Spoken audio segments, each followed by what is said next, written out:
Chapitre 6 La matière. La matière, supposée jadis indestructible, s'évanouit lentement par la dissociation continue des atomes qui la composent.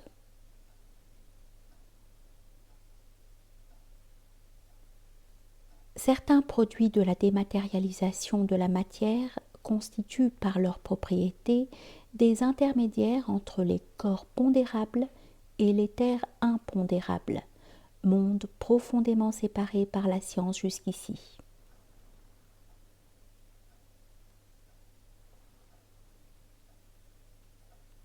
La matière, jadis envisagée comme inerte et ne pouvant que restituer une énergie préalablement fournie, est au contraire un colossal réservoir d'énergie, l'énergie intra-atomique, capable d'être spontanément dépensée.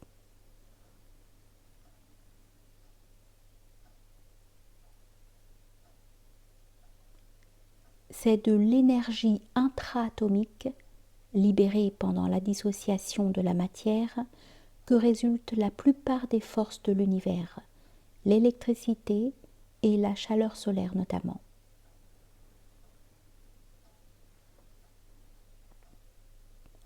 La force et la matière sont deux aspects d'une même chose.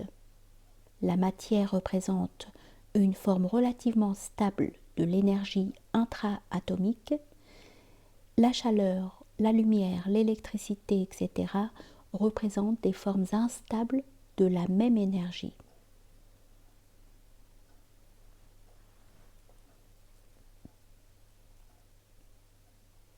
Dissocier les atomes, ou en d'autres termes dématérialiser la matière, c'est simplement transmuer la forme stable d'énergie nommée matière en ces formes instables connues sous les noms d'électricité, lumière, chaleur, etc.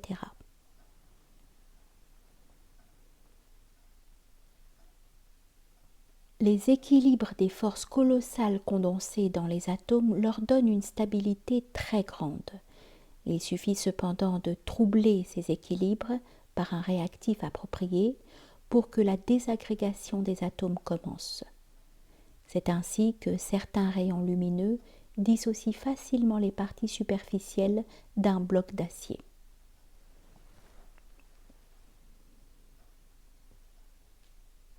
La lumière, l'électricité et la plupart des forces connues résultant de la dématérialisation de la matière, un corps en rayonnant perd par le fait seul de ce rayonnement une partie de sa masse. S'il pouvait rayonner toute son énergie, il s'évanouirait entièrement dans l'éther.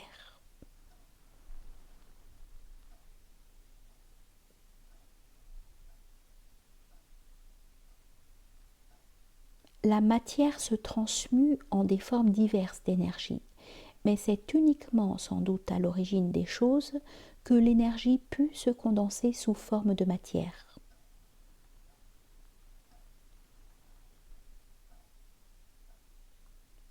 La loi d'évolution applicable aux êtres vivants l'est également au corps simple. Les espèces chimiques, pas plus que les espèces vivantes, ne sont invariables.